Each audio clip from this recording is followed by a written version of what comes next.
अभी कुछ ही देर में which means Pakistani 7:30 and Indian time के मुताबिक 8 बजे Pakistan Shaheens which means Pakistan A will take on India A in a Rising Star Asia Cup game.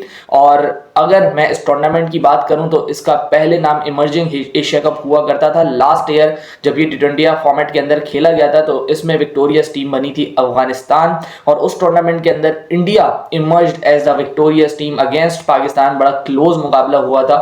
लेकिन अगर मैं ODI फॉर्मेट की बात करूं तो वो टूर्नामेंट 2023 में हुआ था, एंड वो टूर्नामेंट का अभी भी विक्टोरियस पाकिस्तान ही है, defending champions of the ODI emerging Asia cup. और आप सबको याद होगा फाइनल इंडिया के खिलाफ जिसमें तैयब ताहिर ने सेंचुरी की थी। एनीवेज ये तो थोड़ी बैकग्राउंड हिस्ट्री हो गई, बट आज का मैच जो है उसके हवाले से बात करेंगे, इस टूर्नामेंट के हवाले से बात करेंगे। ये टूर्नामेंट परसों के दिन स्टार्ट हुआ, विच मींस फ्राइडे को 14 नवंबर को ये टूर्नामेंट आगाज किया जाता है। एंड इसमें पहले 2 गेम्स खेले गए, पाकिस्तान ए यानी Shaheen's versus Oman and India A versus UAE।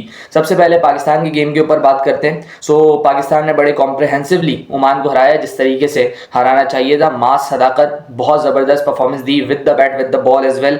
96 run किए और 54 डिलीवरीज मास सदाकत ने। पाकिस्तान ने पहले बैटिंग करते हुए 220 रन का पहाड़ जैसा टोटल ओमान के सामने रखा, एंड ओमान दूसरी तरफ वो भी बड़े अच्छी बैटिंग करने में कामयाब हुए। 180 run they scored of their allotted overs. All out नहीं हुए, सिर्फ और सिर्फ 9 खिलाड़ी आउट हुए थे। करीब गए, लेकिन इतना भी करीब नहीं गए। 220 के मतलब 40 रन का एक मार्जिन T20 में कॉम्प्रहेंसिव कहलाता है, बट स्टिल 180 उन्होंने स्कोर किया। मास सदाकत के साथ यासिर खान ने 26 रन की बारी खेली, इतना कोई खास लगा नहीं यासिर, बट 26 ऑफ 26 ही was able to score. But जो फिनिशिंग टचेस इरफान खान न्याजी ने दिए एंड इसके अलावा साद मसूद ने दिए वो बड़े पिवटल थे। इरफान खान न्याजी जबरदस्त बैटिंग करने में कामयाब हुए। 5 छक्कों की मदद से 44 ही scored off only 21 deliveries. And बार बार मैं ये कह चुका हूं कि इस टूर्नामेंट के अंदर आप एक चीज देखेंगे कि मिडिल ऑर्डर जो बैट्समैन है ना, अगर इसमें से कोई एक्स्ट्रा ऑर्डिनरीली परफॉर्म करता है उसको डायरेक्ट वे मिलेगा टुवर्ड्स पाकिस्तान टीम। क्योंकि आप जब ए स्क्वाड अनाउंस करते हो ए स्क्वाड मेरे ख्याल से एक ऐसा स्क्वाड होता है जो कि सिर्फ और सिर्फ 1 step behind your international team होता है। अगर यहां पे कोई लड़का परफॉर्म करता है तो उसकी डायरेक्ट एंट्री होनी चाहिए towards Pakistan if needed, if required. उस पोजीशन पे अगर आपको लड़का चाहिए तो डेफिनेटली आपको ए स्क्वाड देखना चाहिए कि यार ए स्क्वाड पे इस नंबर पे कौन सा लड़का अच्छी परफॉर्मेंसेस दे रहा है, एंड आप उसको उठा के इनटू द टीम लेके आते हैं। एंड सिमिलरली अगर मैं पाकिस्तान की करंटली बात करूं तो बार बार मैं ये कह रहा हूं कि T20 फॉर्मेट के अंदर आपका नंबर 5 का स्लॉट अभी भी एक्सपोज्ड है।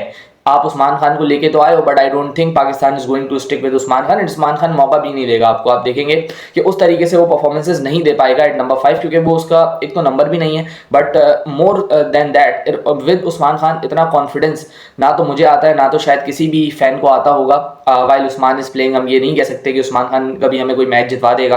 बिल्कुल ही ऑकवर्ड सी थोड़ी सी टेक्निक उस्मान खान की है, एंड अनफॉर्चुनेटली परफॉर्मेंस भी नहीं दे पा रहा है। आई नो उसने काफ़ी सेक्रीफाइस की, UAE का करियर उसने सेक्रीफाइस किया फॉर प्लेइंग फॉर पाकिस्तान, अपने कंट्री को रिप्रेजेंट करने के लिए, बट उस तरीके की परफॉर्मेंसेस नहीं आई हैं अभी तक बल्ले से, और अवेटेड है वो परफॉर्मेंसेस। और अगर आए भी तो कंसिस्टेंट फॉर्म पे आए। बट मोर देन डैट मैं ये समझता हूँ कि अगर उस्मान को खिलाना है तो उसके नंबर पे खिलाएं, वरना फायदा नहीं है उस्मान खान को खिलाने का। एंड आपने तीसरे ODI में जो पाकिस्तान ने अफ्रीका के खिलाफ खेला था उसमें इंटेंशंस देख चुके हैं आप पाकिस्तानी टीम की। They went with Sahibzada Farhan with the gloves, यानी वो देख रहे हैं दूसरे ऑप्शंस के, यार हमारे लिए विकेट कीपिंग कौन कर सकता है।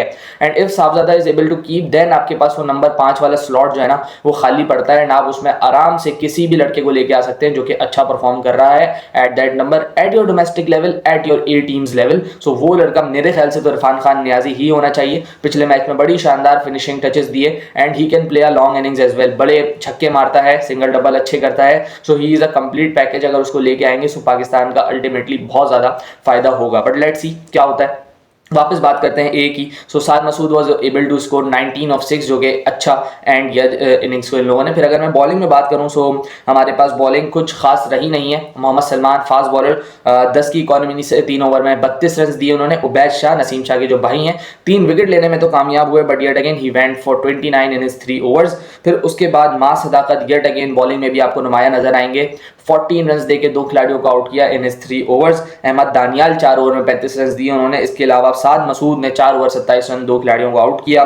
एंड उसके बाद आप देखें कि मुबशिर खान जो कि ऑफ स्पिनर है वो बड़े एक्सपेंसिव साबित हुए, 3 over 42 run he went for और कोई विकेट नहीं ले पाए। सो बॉलिंग में अभी भी थोड़ी चीज़ें हैं जिसको इंप्रूव करना है पाकिस्तान ने, बट आपके पास एक लाइमलाइट एक लड़के के ऊपर रही है जिसका नाम मास सदाकत है। With the bat with the ball दोनों के साथ परफॉर्मेंसेस देने में कामयाब हुआ है। बट स्टोरी कहाँ तब्दील होती है? स्टोरी तब्दील होती है अब हमारी अगली डिस्कशन पे जो कि होने वाली है इंडिया ए वर्सेस यूएई के गेम के ऊपर।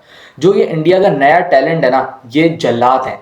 मतलब ये आपको असली में बताते हैं कि आप जब बज़वर्ड्स इस्तेमाल करते हो, इंटेंट, मॉडर्न डे क्रिकेट, ये आपको असली में बताते हैं कि इनको अप्लाई कैसे किया जाता है इन इंटरनेशनल क्रिकेट। मतलब एक 14 साल का लड़का, अब लोग बोलेंगे कि वो 14 साल का नहीं है, नहीं है 14 का, तो कितने साल का होगा? 16 17, इससे बड़ा नहीं होगा। Learn to appreciate someone. Appreciation of someone is the first key या फर्स्ट स्टेप ऑफ सक्सेस। जब तक आप ये एक्सेप्ट नहीं करोगे कि यार ये हमसे बेटर है, ये जो कर रहा है ये हम लोगों को इससे सीखना चाहिए, तब तक आप सक्सेसफुल नहीं बन सकते as a team, as a nation. So हमें सबसे पहले एप्रिसिएशन देनी चाहिए जो काम दूसरे पार्ट ऑफ द बॉर्डर से बहुत जबरदस्त हो रहा है, एंड वो उनका बैटिंग का टैलेंट है जो कि मॉडर्न डे क्रिकेट की चीजों के ऊपर पूरी तरीके से उतर रहा है। वैभव सूर्यवंशी की मैं बात कर रहा हूं, जबरदस्त इनिंग्स खेली उन्होंने, 32 बॉलों पे सेंचुरी की, उसके बाद वो रुका नहीं, still he continued, he ended up his innings on 144 of just 42 balls. एक ऐसी सेंचुरी जो कि 342 सॉरी, मार्क माय वर्ड्स, 342 के स्ट्राइक रेट पे आई, जिस इनिंग्स में आपके पास 16 छक्के थे, 11 चौके थे। भाई साहब, ये एक एक्स्ट्रा ऑर्डिनरी टैलेंट ही कर सकता है, इसके अलावा कोई और नहीं कर सकता। एंड इंडिया की जो ये टीम है ना, इसके अंदर बहुत बहुत एक्स्ट्रा ऑर्डिनरी टैलेंट्स मौजूद हैं, जिसमें आपने एक नाम शायद आईपीएल जिसने देखी हो उसने सुना हो, वो है दूसरा नाम प्रियंश आर्या। ये सारे के सारे ऐसे प्लेयर्स हैं कि ये अगर 6 ओवर खेल जाते हैं ना, ये मैच साइड करने की क्षमता रखते हैं अपने अंदर। यही चीज आपने 2 महीने पहले अभिषेक शर्मा में देखी, जिसका डेब्यू 2024 में हुआ था। नया लड़का था, कोई पुराना लड़का नहीं था, but still he came against Pakistan without any fair, without the fair of outcome. जब ये चीज आपके दिल में आ जाती है कि भाई मुझे आउटकम से कोई मैटर नहीं है, then you emerge as your best. और वही अभिषेक शर्मा ने किया, वही आपको प्रियंश आर्या ने दिखाया। ईच एंड एवरीथिंग ये लोग जो करते हैं वो विदाउट एनी फेयर करते हैं, that is because of the backing of the system which they have. और ये जो इंडिया की टीम है, they were able to score how much, 297 in 20 overs only. 297, ये शायद ओडीआई का स्कोर है जो कि पाकिस्तानी टीम आज तक इस स्कोर को पार स्कोर समझती है, 297। इसके अलावा जितेश शर्मा जो इनके कैप्टन विकेट कीपर हैं, 83 ही स्कोर्ड ऑफ 32 बॉल, जिसमें 4 छक्के यानी 6 छक्के 8 चौके, आई बेग योर पार्डन, और 260 की स्ट्राइक रेट से उन्होंने किए। एंड इन रिस्पॉन्स यूएई ने कहीं जाना नहीं था, 149 they were able to score only, और इंडिया ने ये मैच जीता 148 रन से। तो इतना बड़ा विक्ट्री का मार्जिन। दूसरी तरफ पाकिस्तान की टीम अगर आप देखो, सो 40 रन से जीते, यहाँ पे मैच ये लोग जीते इंडिया वाले 148 से। सो काफ़ी ज़्यादा क्लियर है कि कौन सी टीम बेटर है और कौन सी टीम हल्की है। बॉलिंग लाइनअप की अगर मैं बात कर लूँ तो यहाँ पे भी अच्छी खासी बॉलिंग है। I don't know much about their A bowlers, मतलब इतना मुझे पता नहीं है कि कौन ज़्यादा अच्छा है, because I don't follow Indian domestic. अपनी डोमेस्टिक का तो मैं खैर आपको बता सकता हूँ कि कौन यहाँ पे अच्छा परफॉर्म करता हुआ आ रहा है। बहरहाल, सो अब बात करते हैं, एक इंडिया के विकेट कीपर है जितेश शर्मा, जिनके पास इंटरनेशनल एक्सपीरियंस भी हैं, जो आईपीएल 2 से 3 साल से बड़ी अच्छी खेल रहे हैं इस साल। तो क्या ज़बरदस्त परफॉर्मेंसेस थी जितेश की। और एक तरफ हमारे विकेट कीपर हैं गाजी गौरी, जिन्होंने सिर्फ और सिर्फ T20 क्रिकेट के अंदर 9 मैचेस खेले, जिसमें उनके स्टैट्स हैं 63 run without any 50, without a 6 in T20 cricket, and he is representing Pakistan A. और मैं वापस आपको बोल रहा हूँ कि जो पाकिस्तान ए है, this is one only a step back of Pakistan, क्योंकि आप पहले पाकिस्तान देखते हो, उससे बिल्कुल पीछे आप पाकिस्तान ए देखते हैं बस। सो आपकी पाकिस्तान ए के अंदर जो लड़के हैं वो अगर इस कैलिबर के होंगे, सो आपके लिए बेंच स्ट्रेंथ कैसे बनेगी। ऐसा नहीं है कि पाकिस्तान के पास विकेट कीपिंग के अंदर चॉइसेस नहीं है। हाँ, अगर इंडिया से कोई मैच देखेगा या श्रीलंका से कोई मैच देखेगा या कोई फॉरेनर मैच देखेगा, वो तो बोलेगा पाकिस्तान के अंदर टैलेंट ही खत्म हो गया है अगर आपकी ए टीम के अंदर ऐसे विकेट कीपर्स होंगे। मैं गाजी गौरी के टैलेंट पे कोई शक नहीं कर रहा हूँ। अगर आप विकेट कीपिंग स्किल्स की बात करें, so he is amazing wicket keeper. लंबे फॉर्मेट के अंदर उसकी परफॉर्मेंसेज हैं, लेकिन छोटे फॉर्मेट के अंदर T20 के अंदर ना तो उसका कोई तजर्बा है, ना तो उसकी कोई परफॉर्मेंसेज हैं, but he is in the team और एज अ विकेट कीपर है, तो विकेट कीपर तो लाजमी खेलता है गेम। सो अगर कोई बाहर से जो पाकिस्तान क्रिकेट का फॉलोअर ना हो, उसको ऐसा लगेगा कि खत्म हो चुकी है पाकिस्तान क्रिकेट, कोई आपके पास डेप्थ ही नहीं है आपकी चॉइसेस के अंदर। बट जिसको पता है पाकिस्तान क्रिकेट का, उसको पता है कि हमारे पास चॉइसेस हैं। नंबर 1 चॉइस मैं आपको बता सकता हूँ Khawaja Nafay, as a wicket keeper he can be really good in T20 cricket. इसके बाद मोहम्मद अखलाक, शायद आपको वो उम्र में बहुत ज़्यादा बड़े लगते हो, बट उनका जो परफॉर्मेंसेज है और उनका जो एक्सपीरियंस है वो उनको लेके आता है इस टीम के अंदर, और ही can be a very good player.